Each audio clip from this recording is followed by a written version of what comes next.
محرم کے دن ہر ایک امام حسین کے قدموں پہ قربان ہو رہا تھا، اور یہ منظر دیکھنے کے لیے تمام عالمین کے فرشتے کربلا کے میدان تک آ پہنچے۔ کبھی امام حسین سے زمین مخاطب ہو کے کہتی ہے کہ اے ہمارے آقا، ہمیں حکم دیں، ہم ابھی پھٹ جائیں اور اس پورے لشکر کو فنار کر دیں۔ تو کبھی آسمان چیخ کے کہتا ہے اے میرے حسین، ہمیں حکم دیں۔ تو کبھی زعفر جن مختلف جنات کے ساتھ دست ادب کو جوڑ کے کہتا ہے اے میرے مولا، مجھے حکم دیں کہ اس فوج یزید کو فنار کر دوں۔ امام حسین تمام انبیاء، اولیاء، فرشتوں اور جنات سے کہتے ہیں یہ صبر کا امتحان ہے، میرا اللہ میرا صبر آزمانا چاہتا ہے، اور میرے خون سے ہی اسلام کو زندگی ملے گی، کیونکہ میرے شہید ہونے کے بعد رہتی دنیا تک کسی بھی یزید کی یہ مجال نہ ہوگی کہ کوئی میرے نانا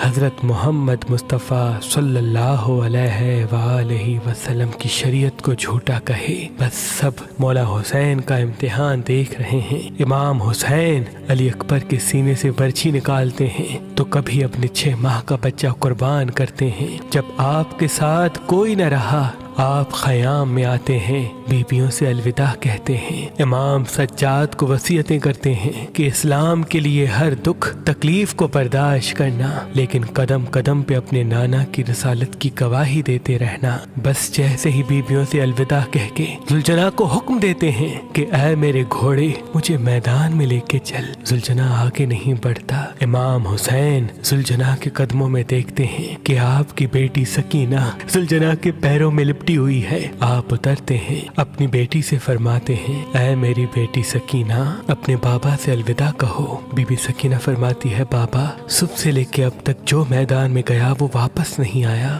امام حسین فرماتے ہیں اے میری بچی، ہمارے خون سے تمہارے نانا کا دین بچے گا، صبر کرو۔ آپ یتیمی کا پرسہ دیتے ہیں اور میدان میں آ کے باواز بلند فرماتے ہیں اے لوگو، میں رسول اللہ کا نواسا حسین ہوں، فاطمہ کا بیٹا، علی کا لال، میں وہ ہوں جس کے لیے اللہ کے رسول بار بار فرماتے تھے کہ حسین منی وانا من الحسین، میرا خون رسول اللہ کا خون ہے، میرا گوشت رسول اللہ کا گوشت ہے۔ کیوں مجھے قتل کرنا چاہتے ہو؟ کیا میں نے شریعت میں کوئی ترامیم کی ہے؟ کسی انسان کا حق غصب کیا ہے؟ کیوں میرے بچوں کو مارا ہے؟ کیوں 3 دن سے ہمیں پیاسا رکھا ہے؟ فوج یزید ایک آواز میں کہتی ہے کہ ہم سب تجھے تیرے بابا علی کے بغض میں قتل کرنا چاہتے ہیں۔ پھر آپ فرماتے ہیں آج جو اسلام کا پرچم تم ہاتھوں پہ بلند کر کے کھڑے ہو، یہ پرچم میرے بابا علی نے بلند کیا تھا۔ خیبر و خندق میں اگر میرے بابا علی نہ ہوتے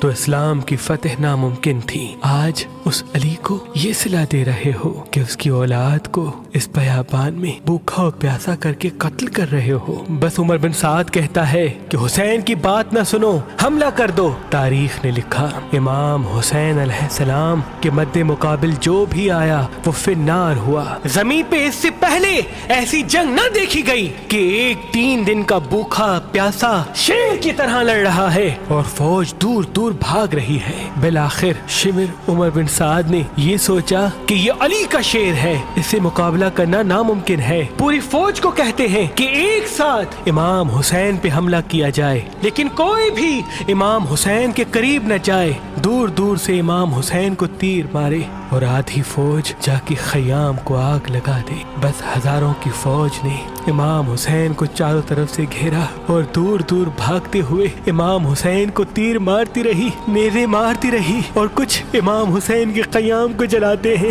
امام حسین کبھی خیموں کی طرف جاتے ہیں، کبھی سپاہیوں کی طرف آتے ہیں۔ بس اتنے میں آواز غائب آتی ہے اے حسین، تیرا اللہ تجھ سے راضی ہوا۔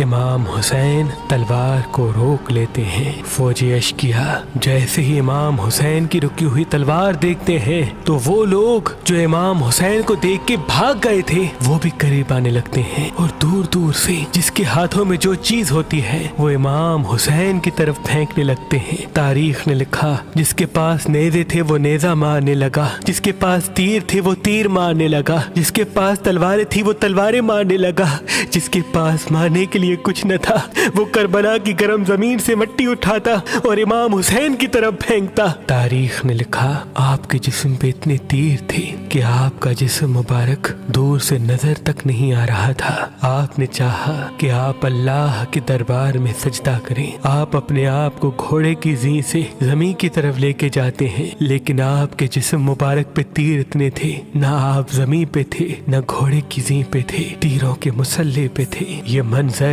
تمام انبیاء دیکھ کے زارو قطار رو رہے تھے۔ بس جو بھی امام حسین کا سر کاٹنے کے لیے قریب آئے، امام حسین کے چہرے میں ان کو رسول اللہ کا چہرہ نظر آئے اور وہ چیخ کے دور چلا جائے۔ بس شمر نے کہا یہ کام مجھ سے ہونا ہے۔ بس شمر قریب آتا ہے، امام حسین کے سر سے امامہ اتارتا ہے، آپ کے بالوں میں ہاتھ ڈالتا ہے، چھری کو گلے پہ رکھتا ہے، پہلی ضرب چلاتا ہے۔ حضرت آدم علیہ السلام اللہ کے رسول سے فرماتے ہیں یا رسول اللہ آگے میں نہیں دیکھ سکتا۔ جیسے ہی دوسری ضرب چلتی ہے، حضرت نوح علیہ السلام فرماتے ہیں یا رسول اللہ آگے میں نہیں دیکھ سکتا۔ جب تیسری ضرب چلتی ہے، حضرت ابراہیم علیہ السلام فرماتے ہیں یا رسول اللہ میں نے تو اپنے بیٹے کی قربانی کے وقت ہی اپنی آنکھوں پہ پٹی باندھ لی تھی، آگے میں نہیں دیکھ سکتا۔ بس ضرب چلتی رہی۔ ایک وقت ایسا آیا اللہ کے رسول نے آنکھیں بند کی اور فرمایا اے علی اب آگے میں نہیں دیکھ سکتا۔ بس ایک وقت ایسا آیا کہ امام علی نے بھی آنکھیں بند کی اور بی بی فاطمہ سے فرمانے لگے اے فاطمہ آگے میں نہیں دیکھ سکتا، اب تو جان تیرا بیٹا جانے۔ بی بی فاطمہ زہرا مقتل میں دیکھتی ہے کہ شمر مسلسل امام حسین کے گلے پہ خنجر چلا رہا ہے۔ آپ قریب آتی ہے، دونوں ہاتھ امام حسین کی گردن پہ رکھتی ہے اور فرماتی ہے اے شمر نہ مار، میرے بچے کو نہ مار، میں نے چکیاں پیس کے اس کو پالا ہے، یہ تیرے رسول کا نواسا ہے۔ لیکن افسوس شمر مسلسل امام حسین کے گلے کو کاٹتا رہا۔ شمر دیکھے امام حسین کے مسلسل لب ہل رہے ہیں، سوچا کہ شاید حسین ہمیں بد دعا دے رہے ہوں گے۔ قریب آ کے جب سنتے ہیں تو امام حسین فرما رہے تھے اے اللہ میرے بچوں کی قربانی قبول کرنا، میرے عزیز و اقارب کی قربانی قبول کرنا۔ تیرا شکر ہے کہ تو نے اپنے محبوب کے اس نواز حسین کو اس عظیم امتحان کے لیے چنا، میری قربانی قبول کرنا۔ تو عظیم ہے، تو اعلیٰ ہے، اگر میری 70 جانیں بھی ہوتی تو وہ بھی میں تیرے نام پہ تیرے اسلام پہ قربان کرتا۔ سلام ہو آل محمد پر، سلام ہو رسول اللہ کے خاندان پر، جنہوں نے ہر تکلیف کو برداشت کر کے قیامت تک اسلام کو زندہ کر دیا، قیامت تک اسلام کو زندہ کر دیا۔